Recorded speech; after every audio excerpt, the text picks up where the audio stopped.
When discussing Generation 1 Transformers, it's almost impossible to avoid mentioning the Transformers the movie. Released in 1986, it had a pivotal and lasting effect on the Transformers franchise as a whole. Set 20 years after the events of Season 2 of the TV series, Transformers the movie expands the cartoon into an epic space opera, with some beautiful animation, a story which is action-packed with no let-up, new faces, a star-studded cast, and many quotable lines. I got better things to do tonight than die. The film is also notorious for scenes in which popular characters from the TV series meet their demise and are completely wiped out from the story within the opening 30 minutes. Me, Grimlock, know all about wipers. This, of course, includes the death of Optimus Prime, which so greatly affected the Transformers fanbase that Hasbro, having severely underestimated the repercussions of killing off the Autobot leader, brought Prime back at the end of Season 3. Unfortunately, in 1986, Transformers the movie got somewhat lost amongst an array of now iconic films which all arrived in cinemas in a very short space of time, such as Top Gun, Short Circuit, Ferris Bueller's Day Off, Labyrinth, Aliens, The Fly, Stand By Me, and, of course, Howard the Duck. As a result, Transformers the movie suffered a loss at the box office, but despite this lackluster start, it now occupies a special place in the hearts of many, particularly Gen Xers, Zennials, and Millennials, who either saw it on the big screen at the time it was released, or watched it on VHS when they were young. A key reason as to why there is such a continued appreciation for the film is its lively and vibrant score, and in this video we'll be doing a detailed analysis of the soundtrack. Robots in disguise. Composer Vince DiCola got the job writing music for Transformers the movie after the producers were impressed with his work on Rocky IV, and approached him just a few months after that film was completed. He has acknowledged various musical influences, specifically the prog rock and synth-based work of Emerson, Lake and Palmer and Toto, along with Phil Collins' drum sound. The choice of instrumentation certainly reflects this. DiCola has stated that since the film was about robots, an electronic-based soundtrack felt more appropriate compared to a traditional sweeping orchestral score. This was a great decision as it gives the whole film a particular flavour and sound world. The primary instruments and colours used are synths and other keyboards, guitar, bass and drums. Having done a bit of digging around, DiCola used a multitude of equipment when writing and performing the score. I had a room full of the best synthesizers in the world at that time. During the creation process, he was assisted by Casey Young, who contributed to the synth programming. The armada of keyboards includes, amongst many others, a Moog Modular System 55, which was used for the lead sounds and some of the bass sounds, a Mini Moog, the EMU Modular System, as well as the Emulator 1 and 2, the Oberheim OBX, which was a favourite of his, the Roland Jupiter 8, Yamaha DX7, and the Lin 9000 drum machine. DiCola mainly wrote music at the piano, though he did use synths in the composition process where necessary. Other musicians performed the score with Vince DiCola during recording. I had a drummer, a bass player, and a guitar player. The guitar player was Scott Shelley, who actually wrote the words to Dare. I had a percussionist named Michael Fisher. And then keyboards were 90% of it. At this point, I should state that I've transcribed the whole score by ear, since as far as I'm aware, a printed score of the Transformers the movie does not exist and probably never will. The cues are presented in short score format, as that seemed the most suitable way to lay out the material. The purpose of this video is not to go through every specific keyboard or synth patch used in the film. Instead, the analysis focuses on the techniques DiCola employs as a composer, and the melodic and harmonic relationships between the score's motivic ideas and components. That said, if you do recognise a particular keyboard sound or timbre, please add this below in the comments, because I'm very interested in knowing what these might be, and I'm sure others would greatly appreciate it too. Another minor point to make is that some cues are written in what is essentially free time, as they are ambient in nature, or rather, it's difficult to pinpoint exactly when one bar ends and another begins. Whenever this happens, the music is simply notated in such a way as to be convenient to read. Throughout this deep dive of the score, we will encounter several compositional devices, notably melodies representing particular characters or recurring themes and concepts, frequent use of ostinato, which is a repeated rhythm or short group of notes, motivic development, where a particular idea is reused in slightly different ways, the use of harmonic pedals, where a note remains constant over several bars or through an entire passage of music, and the interval of a third featuring consistently, particularly with regard to chord progressions. Harmonic bliss, a musical kiss. The entire soundtrack was released on an exclusive limited edition album entitled Lighting Their Darkest Hour. On this album, some cues have a longer playtime compared to their appearance in the film, and a few were omitted entirely. This will be explored occasionally, but primarily we'll be examining the cues used in the finished article. We begin with the theme which introduces Unicron, at that time a new antagonist in the Transformers lore. A ghostly unaccompanied synth in parallel sixths starts things off by laying out the 5 notes which make up Unicron's theme. This is followed by an octave leap in the bass. The added synth produces a chord of G minor 9.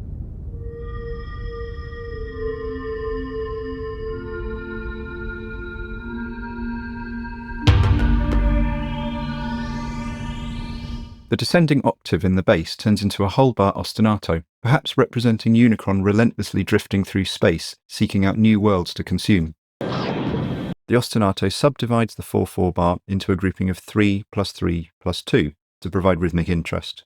This contrasts with a simpler 2-bar ostinato in the drums, which is played at the same time.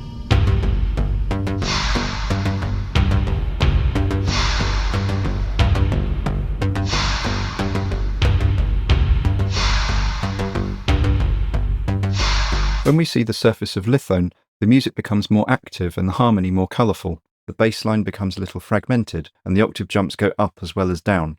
Add in the occasional time changes and drum interjections, and this helps to convey a busy, bustling alien world.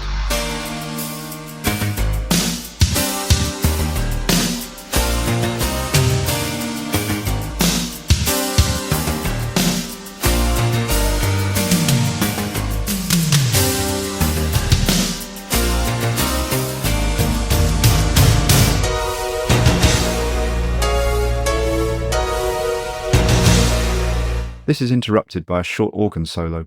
Then a procession of major 7th chords climbs upwards whilst the bass descends, before converging on a bare 5th on G when Unicron appears.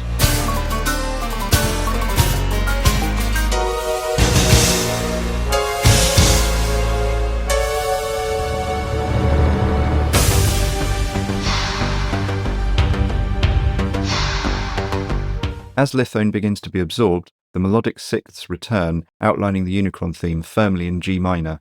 The added 9th chord is prominent, voiced deliberately so there is a semitone clash between A and B flat, which causes tension. Occasionally, a 3rd extra note is added to some of these moving sixths to add some extra colour. The harmony drifts to E flat minor at the end of the phrase.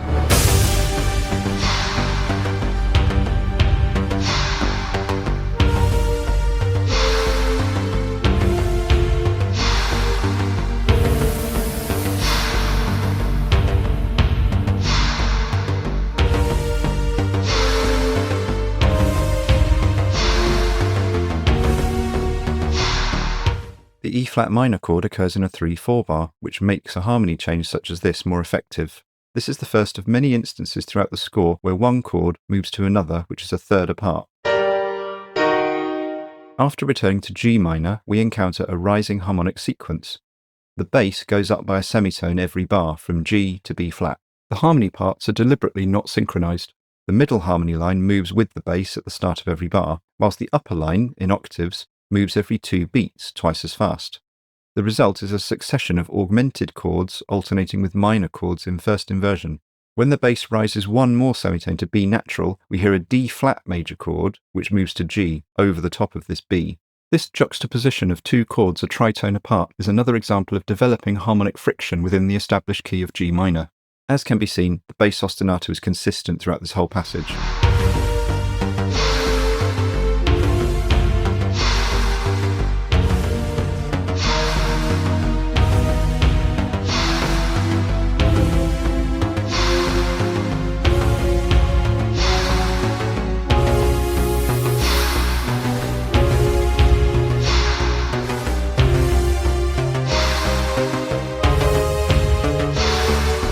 When Kranix escapes, the harmony waves between G minor and E flat minor before settling on another G5 chord.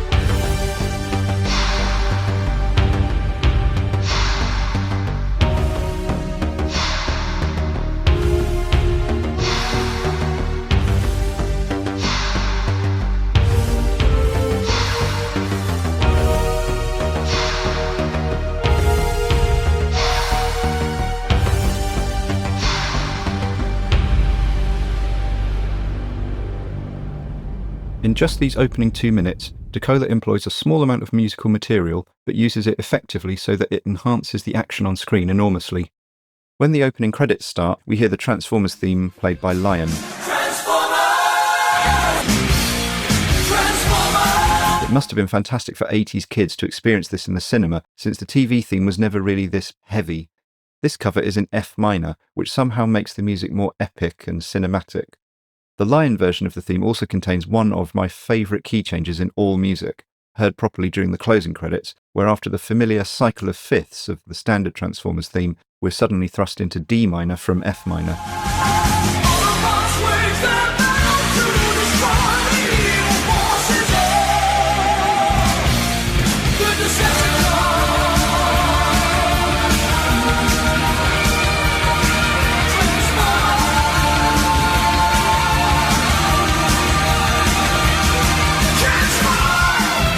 Vince DiCola did arrange the Transformers theme, but the producers opted for Lion's cover instead.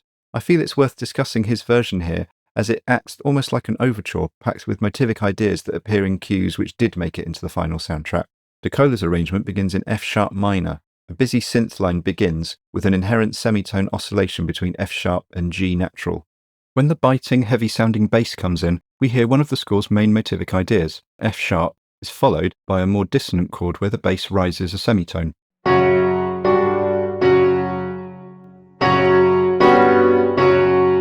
The busy synth line, however, remains unchanged, which further highlights the dissonance between F-sharp and G. We'll call this the battle chord, as it tends to feature during fight scenes. The rhythm of repeated notes in the bass here is also important. We'll call this related idea the battle rhythm.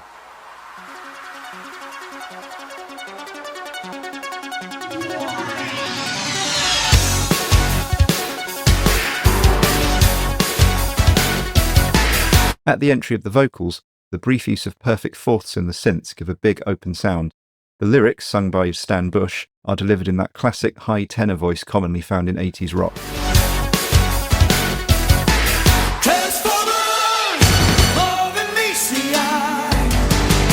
When we get to the cycle of fifths progression, the chords and bass line are deliberately offset, creating some rhythmic interest.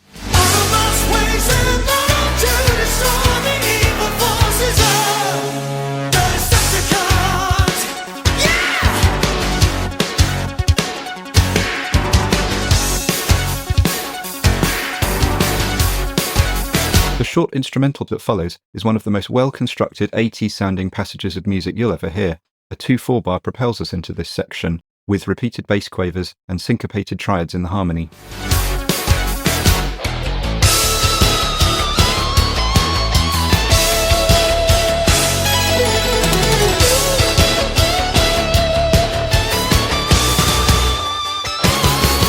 The chord which occurs before the C-sharp dominant deserves a bit of extra discussion. This is G major with an added ninth over B in the bass.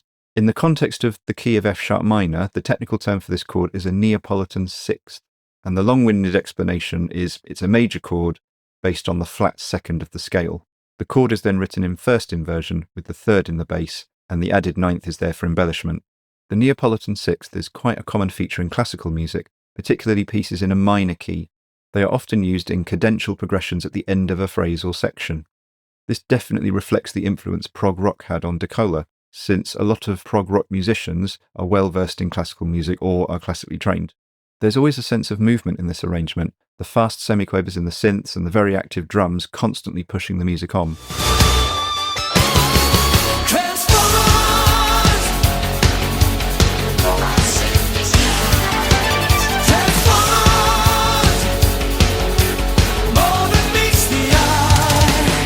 Harmony shifts up a third to A minor. The battle rhythm is very obvious here. There are occasionally bars of strident octaves.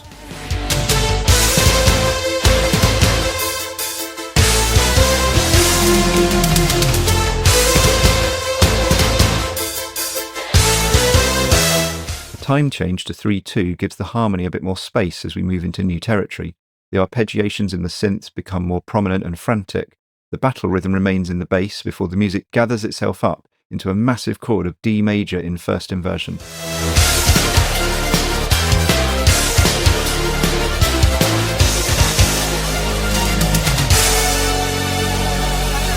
If I were to arrange this chord live with a symphony orchestra, I'd choose a full tutti with an added cymbal clash and maybe a triangle roll to enhance the intensity and brightness of this chord.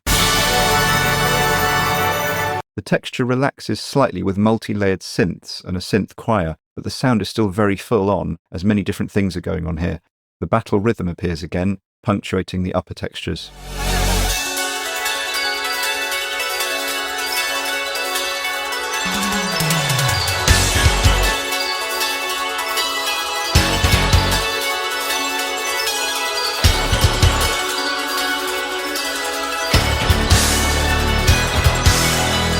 When the opening material returns, the music moves dramatically from F-sharp minor to E-flat minor, the harmony having shifted again by a third. There is some additional rhythmic displacement before a solo synth plays the familiar Transformers motif, and the cue ends with emphatic E-flat octaves.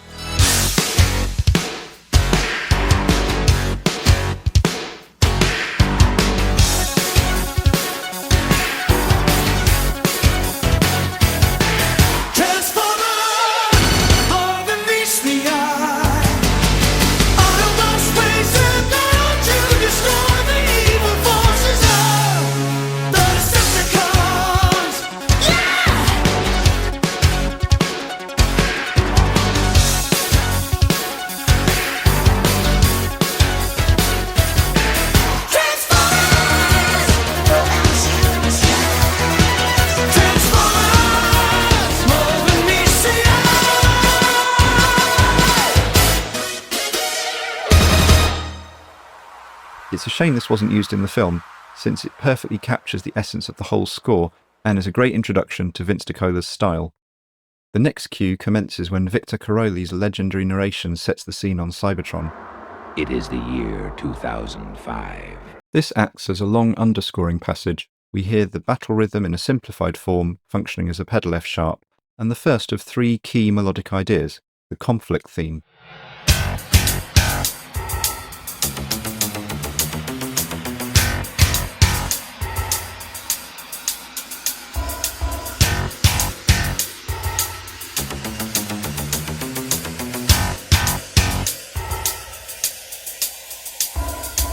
This tends to appear during action scenes and is sometimes combined with the battle chord and/or the battle rhythm.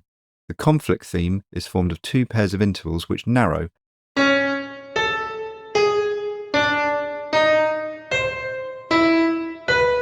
The deliberate choice of avoiding entirely consonant intervals for this theme gives it quite a menacing quality.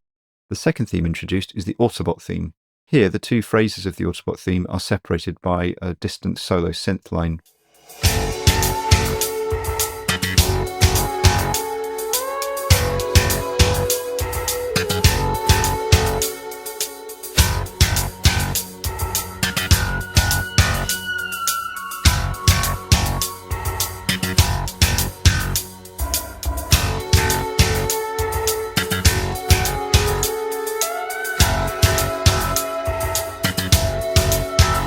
This melody, with its modal tonality sitting on top of the same pedal F-sharp in the bass, tends to appear when the Autobots largely feature in a scene.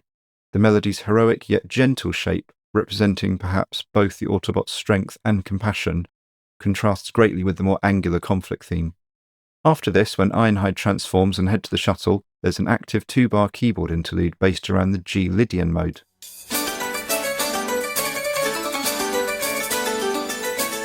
This leads to more stately and optimistic sounding music as the Autobots prepare for launch. The bass line rises with a counter melody and a secondary synth part. A few chords retain the added ninths heard previously to enrich the harmonies, which are often in first inversion to give a sense of extra direction.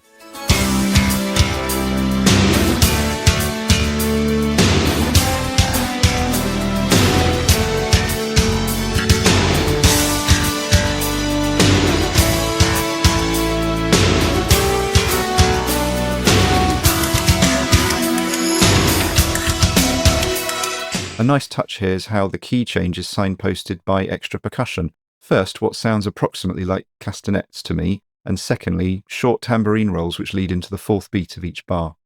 The bass climbs up steadily over several bars from B-flat to the C an octave higher. By the time we reach this C chord with added sixth and ninth, we hear the third new idea, the Shuttle Theme.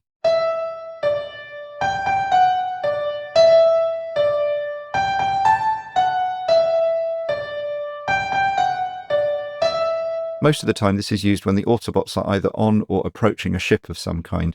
but it can also be employed just when characters are in continuous motion. The Shuttle theme's first iteration is a grandiose fanfare, the diatonic harmonies adding a degree of brightness to the overall sound. The drums pound out the bass's simple, steady rhythm, which descends by a third every 2 bars.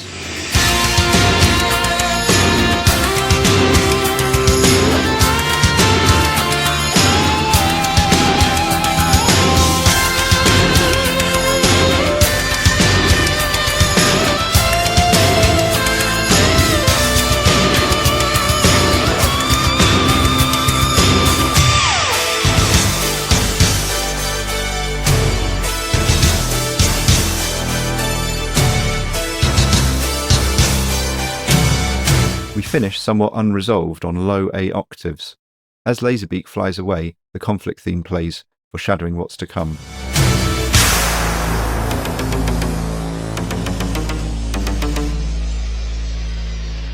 This next short cue is where Megatron watches back Laserbeak's surveillance footage. We continue where the previous cue left off in the key of A minor. The conflict theme is the focus here. After the introduction, the melody is heard in rhythmic augmentation, in steady crotchets. The passage is then repeated in C minor. The bass line changes between a sustained gentle-sounding pad to a percussive and rhythmic pedal.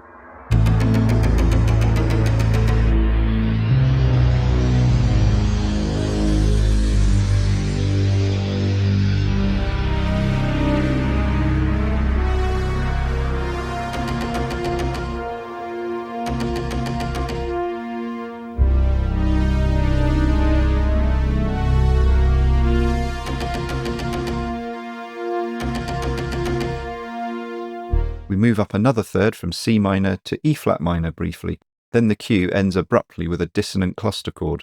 These kinds of musical moments are infrequent in the soundtrack on the whole, so they're more striking when they do appear.